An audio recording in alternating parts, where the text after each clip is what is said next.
Vamos contextualizar juntos aqui então, antes da gente ouvir Jamil e Demori. É mais uma apuração da dupla. Jamil Chad mostra as ilegalidades gritantes da operação da Lava Jato. Em sigilo e completamente à margem da lei, o ex-procurador e ex-deputado Deltan Dallagnol negociou com as autoridades americanas um acordo para dividir o dinheiro que seria cobrado da Petrobras em multas e penalidades por conta da corrupção. Vamos lá, vou seguir mais um pouco tentando explicar para vocês aqui. As conversas entre procuradores suíços e americanos aconteceram por 3 anos pelo Telegram durante a Operação Lava Jato e estão nos arquivos da Operação Spoofing. Num grupo de troca de mensagens pelo telefone, vamos prestar atenção nisso que é importante. Procuradores suíços e brasileiros mantinham uma comunicação intensa sobre cada etapa do processo da Lava Jato.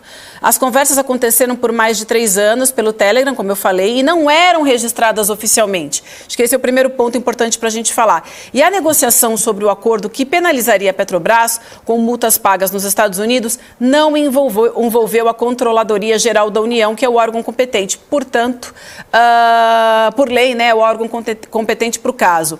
No dia 29 de janeiro de 2016, Dallagnol escreveu aos suíços para contar o resultado dos primeiros contatos entre ele e as autoridades americanas e fez um resumo do que foi tratado. Eu acho que eu vou trazer essa primeira arte com a mensagem. A gente lê essa mensagem, o que vocês acham? E aí a gente começa a nossa discussão a partir dessa primeira arte. Pode ser? Vamos assim, então? Então vamos colocar, gente, a primeira arte com essa mensagem do Deltan.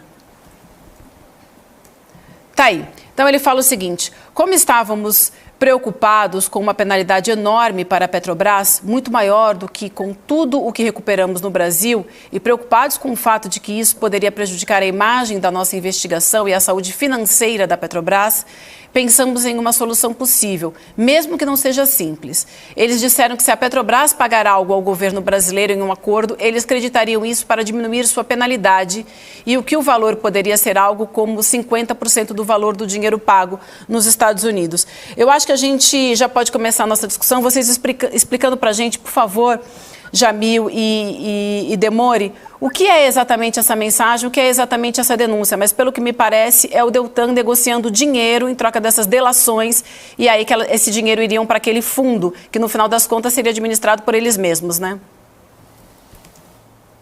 Isso. Vai lá, Jamil, dá o lead para a gente aí.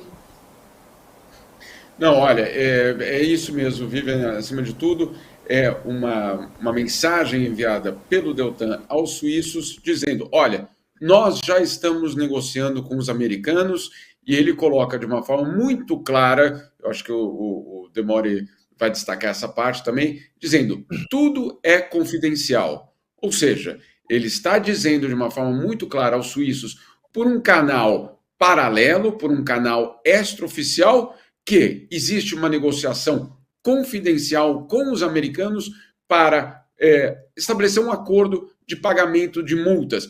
Vocês diriam, calma aí, mas a Petrobras precisa pagar multas ou por conta ou qualquer outra empresa precisa pagar multas por causa da corrupção? Certamente, isso não é o caso, essa não é a dúvida. A dúvida é, em primeiro lugar, por que e de que forma essa negociação aconteceu, por que ela foi feita de forma confidencial e, acima de tudo, como o Demori vai explicar muito bem, não passou pela AGU, por exemplo, que é o órgão que deveria justamente lidar também com esse aspecto. Então, é muito importante a gente entender que isso não se trata de uma reportagem dizendo, olha, uma injustiça que a Petrobras tem de pagar multas. Não, não é isso. Acima de tudo, é uma constatação de que houve uma negociação confidencial para que essas multas fossem cobradas, que isso aconteceu em coordenação entre a Procuradoria Brasileira e os americanos, que isso não foi revelado até o último momento, até basicamente a aplicação da multa, que isso foi feito, como diz o próprio Dallagnol, de forma confidencial. Nós entramos em contato com a assessoria do ex-deputado e ex-procurador, com o próprio ex-procurador e ex-deputado, e não houve nenhum tipo de resposta. O que nós perguntamos, em primeiro lugar, por que era confidencial? Por que ele avisou aos suíços que isso era totalmente confidencial? Primeiro ponto. Segundo ponto, perguntamos por que isso não foi feito pelos canais oficiais, entre outras coisas, pela AGU. tampouco houve resposta. Então, o Deltan, na real, ele sabia que ele estava agindo à margem da lei. Acho que é importante a gente dizer isso. Vou passar para você já, Demori. E aí, num diálogo de 11 de fevereiro de 2016, o procurador Vladimir Aras, então diretor da Secretaria de Cooperação Internacional da PGR da República, alertou o ex-líder na Lava Jato, o Deltan, sobre os procedimentos ao permitir a operação dos agentes americanos no Brasil. O Deltan, ele tentou explicar o motivo de ter deixado o Ministério da Justiça de fora das tratativas. A gente tem o diálogo, tá? E aí o Deltan diz o seguinte, a gente tem ali o Deltan, então, respondendo, tentando explicar o motivo de ter deixado o Ministério da Justiça fora das tratativas. Ele fala assim, obrigado, Vlad, mas entendemos com a Polícia Federal que, neste caso, não é conveniente passar algo pelo Executivo. Só que, na verdade, a gente tem uma outra mensagem, né, de 2 minutos depois, rebatendo, e aí em que o Vladimir Aras, acho que a gente tem aí, ele diz o seguinte, ele é bem claro aí, a questão não é de conveniência, porque o Deltan estava falando isso que não era conveniente, né? Então ele diz, não é uma questão de conveniência, é de legalidade, Delta.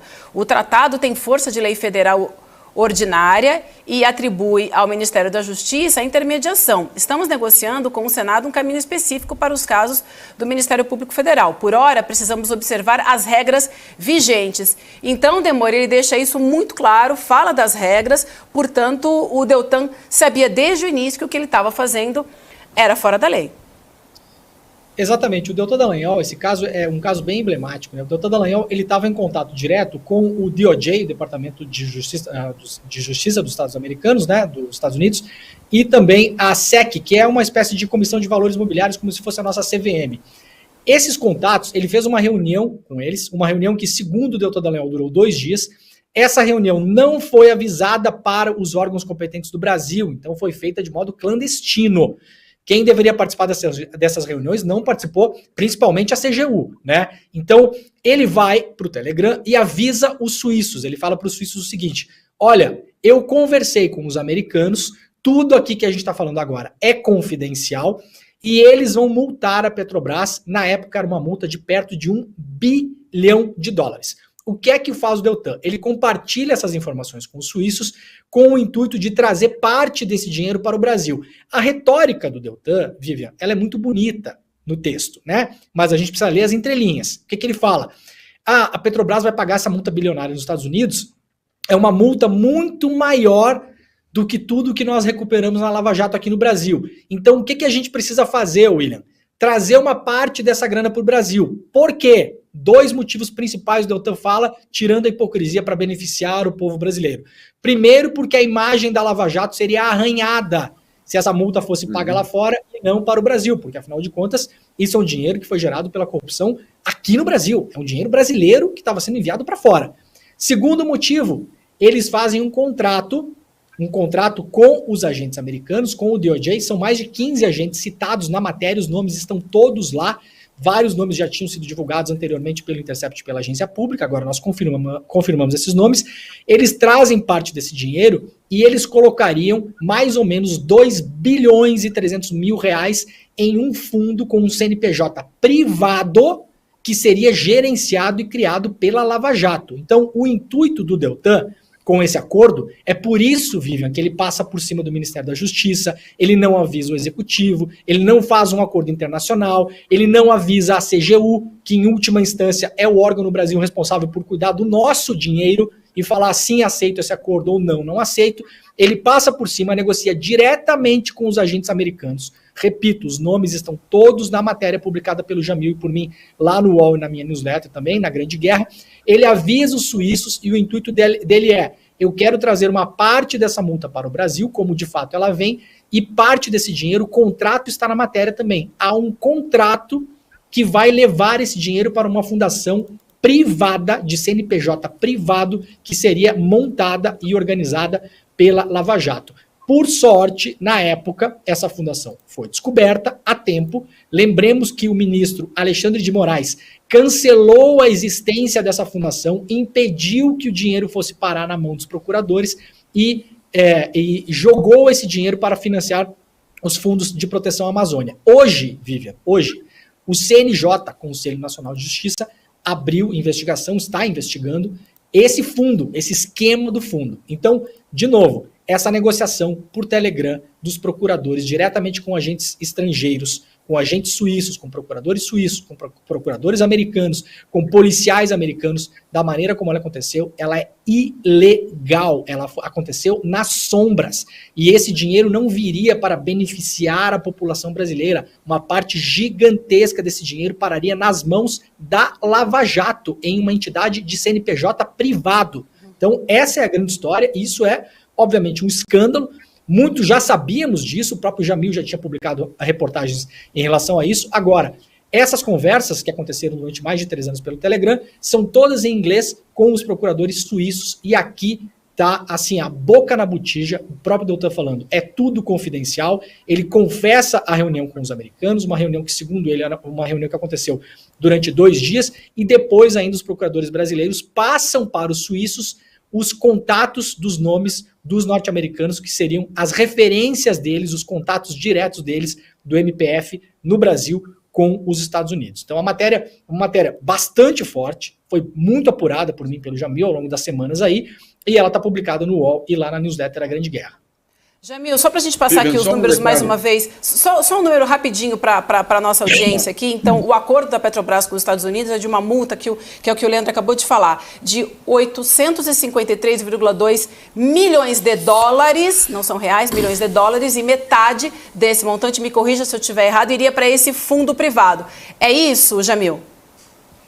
É, exatamente isso. Agora, como o Demore colocou, muito do envolvimento dos americanos nessa história da Lava Jato, a gente já começou a apurar isso há muito tempo, outras agências públicas já publicou, já divulgou algo nesse sentido, o próprio Intercept, o Demore, etc. Mas qual é a grande novidade desse diálogo?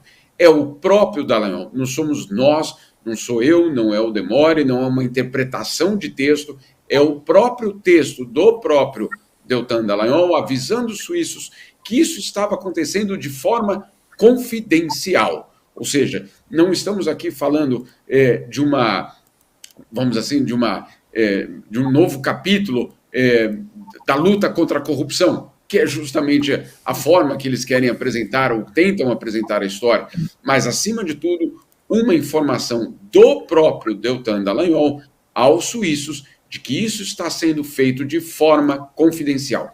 Agora, esse é um primeiro ponto.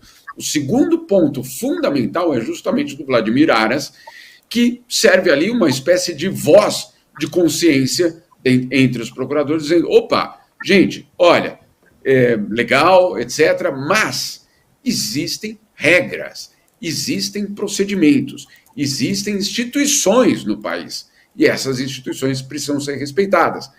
Ele faz esse aviso, ou seja, 2 elementos fundamentais. O primeiro, o próprio Deltan afirmando que isso é confidencial. Número 2, o outro procurador avisando que, olha, cuidado, isso pode estar violando as regras justamente do Estado de Direito. Aqui a gente tem insistido muito, o Demore tem insistido muito, não só nessas matérias, mas em toda a participação dele na Vaza Jato, etc. A questão não é abandonar a luta contra a corrupção. A questão é fazer a luta contra a corrupção dentro do Estado de Direito, dentro das regras, obviamente, estabelecidas, dentro, acima de tudo, por um procedimento que garanta transparência. E não frases como essa do Deltan Dallagnol. Insisto, tudo é confidencial. É a frase que ele apresenta o caso aos próprios suíços. Leandro, e não é a primeira vez, né? A gente fala aqui, você traz isso muito pra gente, o Jamil já trouxe também. Acho importante explicar para as pessoas qual é o problema nessa conversa, né? Como é que esse diálogo entre forças policiais, forças de investigação, judiciário de 2 países tem que acontecer? É via Telegram, tipo, discutindo, né, o futuro de recursos que vão ser capturados pela justiça? Qual é o problema efetivamente desse diálogo ter acontecido no Telegram, fora dos autos de qualquer processo?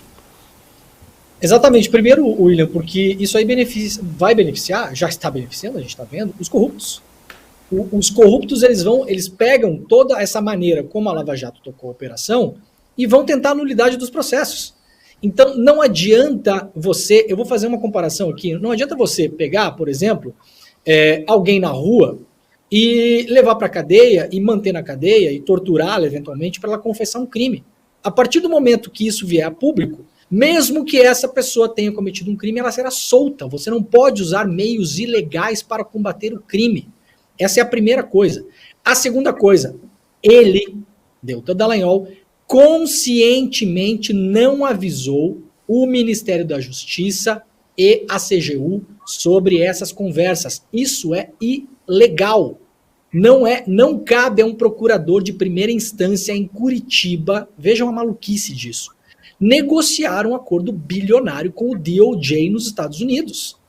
Não cabe a ele, não é de responsabilidade dele, não é legalmente ele a pessoa que tem que assinar isso. Essas conversas não podem acontecer dessa maneira, até porque a Petrobras, como economia mista, tendo o governo, ou seja, nós, como acionistas de referência, maiores acionistas, controladores da Petrobras, nós precisamos participar dessa conversa. Quem nos representa nessa conversa? Controladoria Geral da União, Ministério da Justiça, acordos internacionais de cooperação, para que isso fique registrado, para que a gente, inclusive, possa cobrar depois essas pessoas sobre, eventualmente, um acordo mal feito. Nada disso sabíamos. O Deltan estava se reunindo de modo clandestino, vou repetir, isso é ilegal e é clandestino, com agentes americanos. Estavam recebendo agentes americanos no Brasil, que é o que o Vladimir Aras, que é procurador, colega dele, era o cara das relações internacionais. Ele fala, Deltan, isso não é uma questão de conveniência, isso é uma questão de legalidade. Se o Vladimir Aras fala que é uma questão de legalidade, por óbvio, o que estava sendo feito era ilegal. Né? E o Deltan fala, não, é uma questão de conveniência, eu acho que não tem que fazer assim. O Vladimir Aras fala, não interessa o que você acha, queridão, a sua opinião pouco importa. Né? Porque se for assim, William, o delegado lá da Polícia Civil da sua cidade vai achar uma coisa, o promotor da sua cidade vai achar outra, o juiz vai achar outra, e quando você tiver um acidente de trânsito, quando você deixar de pagar uma conta, quando você tiver uma discussão com alguém numa fila de banco, de supermercado, aí o delegado vai achar uma coisa, o procurador vai achar outra e o seu direito de defesa vai para o espaço. É por isso que se criam regras no Estado Democrático de Direito, que valem para todos. Repito, essas atitudes do Deltan Dallagnol e dos seus colegas, elas beneficiam os corruptos e elas são uma operação anti-combate à corrupção, porque a gente vê e verá pessoas que eventualmente passaram a mão no dinheiro, roubaram o nosso dinheiro, serem beneficiadas por esse tipo de acordo e esse tipo de conversa. Um detalhe importante que a gente não falou, o Jamil vai lembrar bem. O procurador Stefan Lentz, que era o procurador de referência com o qual os procuradores brasileiros conversavam, e outras duas figuras importantes, que são figuras dos Estados Unidos, que é o Patrick Stokes, que era um cara de referência para o MPF no Brasil, e também a Cara Brockmeyer. O que aconteceu com essas pessoas, o Chico Pinheiro? Olha que beleza. Eles passaram anos coletando informação pelo Telegram, que eram informações mandadas voluntariamente pela Lava Jato, de modo ilegal, vieram para o Brasil, pré-entrevistaram possíveis delatores, falaram com o Cerveró, falaram com o Youssef, levaram todas essas informações para os seus países de origem, pegaram o nosso dinheiro da Petrobras para levar para lá, com essas informações, porque eles podiam fazer isso. Então, primeira coisa, a gente deu de bandeja para eles casos que a gente não precisaria dar. E detalhe, tanto o Stokes como a moça essa hoje, a Karen, né? A Cara Brockmeyer e o Stefan Lentz, sabe o que eles fazem hoje, Chico? Depois que eles pegaram todas essas informações sobre o Petrobras e o Odebrecht, eles atuam como advogados para crimes de colarinho branco, protegendo pessoas que eventualmente praticaram corrupção. Então, o fim da história também foi esse. A Vaza Jato revelou, né, Demore e Jamil, a Vaza Jato revelou essa promiscuidade, né? Justiça com o Ministério Público, com empresas, com empresários, tudo isso num bolo só. Nunca foi combate à corrupção, isso é uma fantasia. Né? Quando você tira essa fantasia, o que fica claro é o seguinte, queriam os filhos do Januário e os outros do Poder Judiciário, queriam poder, mas é poder para fazer grana mesmo. Né? Então veja a importância, né, desse trabalho revelado pela Vaza Jato. Mostra que, sob o pretexto que cai bem na classe média brasileira, sempre foi isso, né? Vamos combater a corrupção. Por trás, né, alguém que está ganhando muito, de maneira corrupta, porque essa maneira ilegal de agir é corrupção. E queria um fundo de 2 bilhões de reais privado. Bom, não deu fundo, seu Dallagnol agora sai pedindo Pix para pagar suas continhas. Vai continuar com Pix por muito tempo, né? Isso aí. Chico, eu acho que você tocou num ponto fundamental e justamente complementando o que o Demore falou, não é só uma exclusividade brasileira, vamos dizer assim, uma história estranha dessa Lava Jato. Aqui, na verdade, você teve aí uma história que revela muito disso que você falou, da utilização do combate à corrupção para outros objetivos, né? Que é muito apelativo lutar contra a corrupção. Quem é a favor da corrupção? Ninguém, né? Que cidadão está disposto a dar os seus impostos para ser transformado em corrupção? Claro que ninguém. Então, é muito importante combater a corrupção. É fundamental para o Estado de Direito combater a corrupção. É fundamental para o desenvolvimento de uma sociedade combater a corrupção. Tudo isso nós estamos de acordo. Agora, esses fatos que o Leandro trouxe, eles são importantes, inclusive na Suíça, né? O que aconteceu com o Stefan Lenz, que era o procurador. Ele sai do Ministério Público, ele sai no meio da Lava Jato, não é que ele esperou terminar a Lava Jato, ele sai no meio da Lava Jato, ele deixa o Ministério Público, abre um escritório e vai vender os seus serviços, inclusive para a Petrobras, para a AGU no Brasil, para dizer, olha, se vocês quiserem a minha cooperação para recuperar o dinheiro no exterior, estou à disposição para ser contratado. Calma aí, o senhor passou um ano e meio coletando dados justamente via setor público por conta de sua atuação como procurador. E agora você vai cobrar para ajudar um outro país a recuperar o dinheiro? Enfim, como vocês veem, não é uma exclusividade brasileira, né, Leandro? Não, e nem dos procuradores, né? Vale lembrar também, Sérgio Moro, que quando caiu do Ministério da Fazenda foi trabalhar onde? Né? Foi trabalhar numa empresa privada, usando, e por quê? Porque tinha informações exclusivas, privilegiadas na condição de juiz. Quer dizer, toda essa zona no sentido de prostíbulo mesmo, essa zona que juntou Ministério Público lá, Justiça Federal, empresas, Petrobras, interesse público, fundações que poderiam ter feito, tudo isso, né, é corrupção da mais grossa. E a gente vai sabendo aos poucos, que não se repita, né?